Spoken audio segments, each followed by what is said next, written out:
that you could be inheriting a pretty tough economy come November. You're absolutely correct. We're going to inherit a very, very tough economy. What we need to do is put the state on a diet similar to the diet that the city of Waterville went on almost 8 years ago now. We went on a diet. We shrunk government, but we didn't shrink our services. We didn't cut services. But what we did is we were very frugal in giving raises, very frugal in hiring new employees. We consolidated a lot of office functions. We cross-trained a lot of employees, so rather than having to hire part-time people, we could, use our employees where the need was most serious and demanding, and therefore we've been fortunate. Standard & Poor's gave us a credit upgrade from A- to A+, and we're very, very fortunate, very pleased at that. I believe we can do that in the state of Maine. There are two things the governor needs to do immediately upon becoming governor. Number one is we need to find the best, brightest people to head up our agencies that are respected in their field of endeavor. Put them into the agencies they need to run, and we need to change the attitude. We need to get the people in Maine to understand that government is not there to be everything to everyone, but it's there to make sure that you can succeed if you so choose. Secondly, we need to take all the roadblocks and barriers to creating new jobs.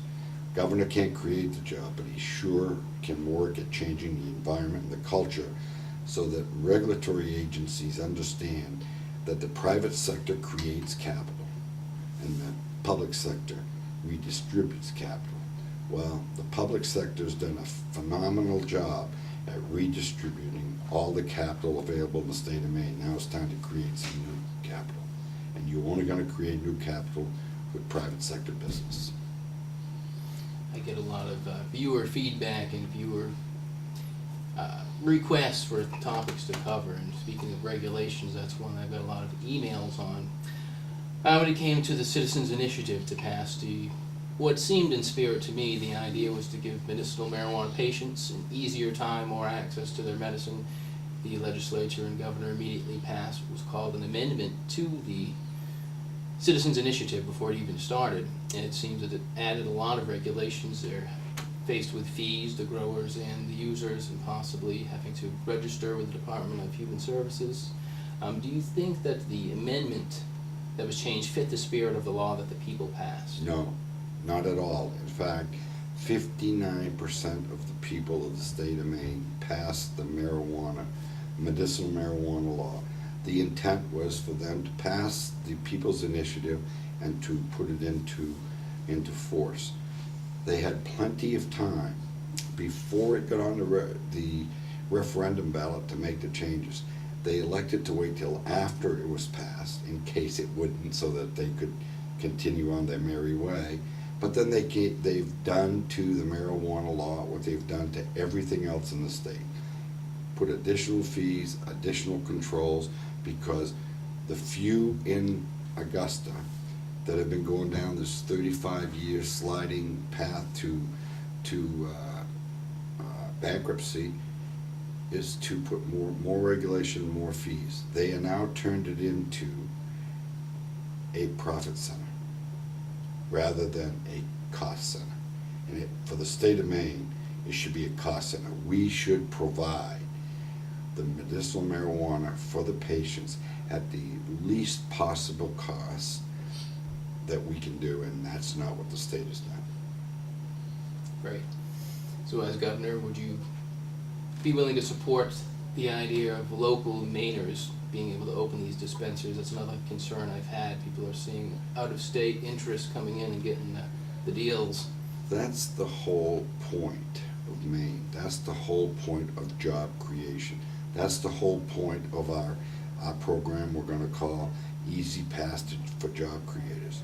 We need to put Maine people back to work.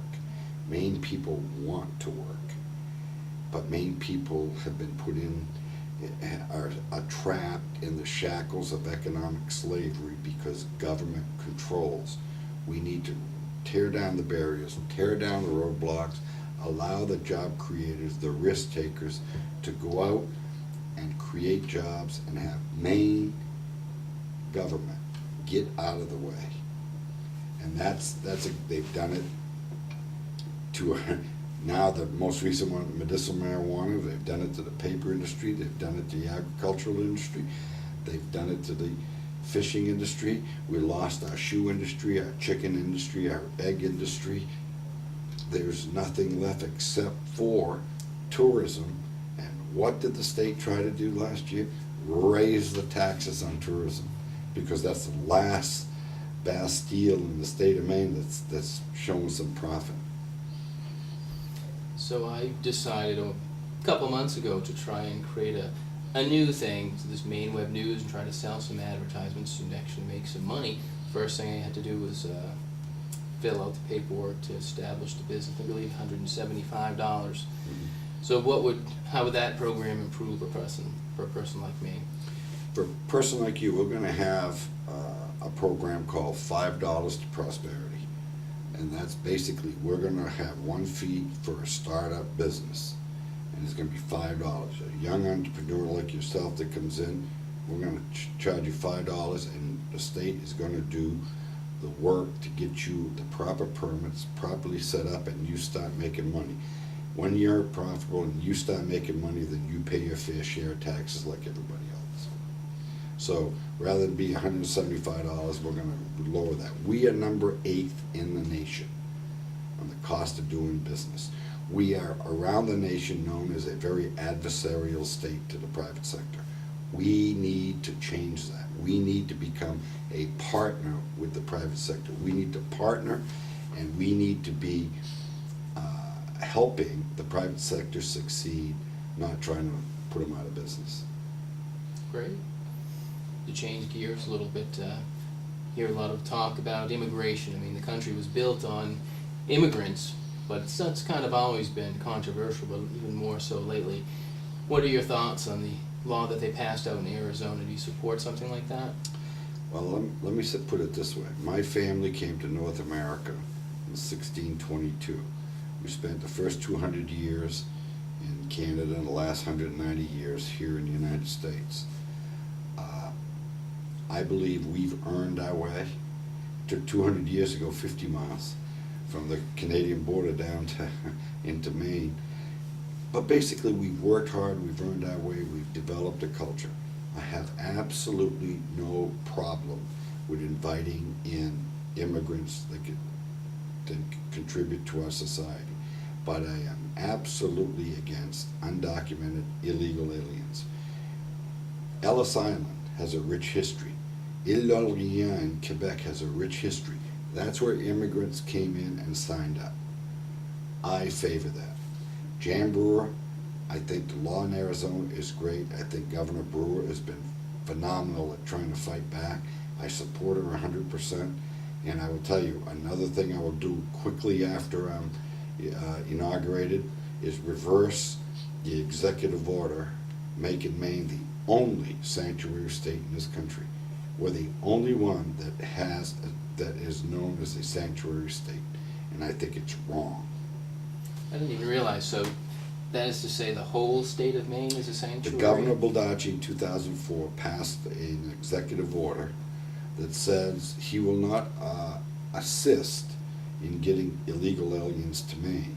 But if they do get to Maine, no state or municipal employee can ask them for their documentation. They are here and we will assist them. We're the only state in the union that does that.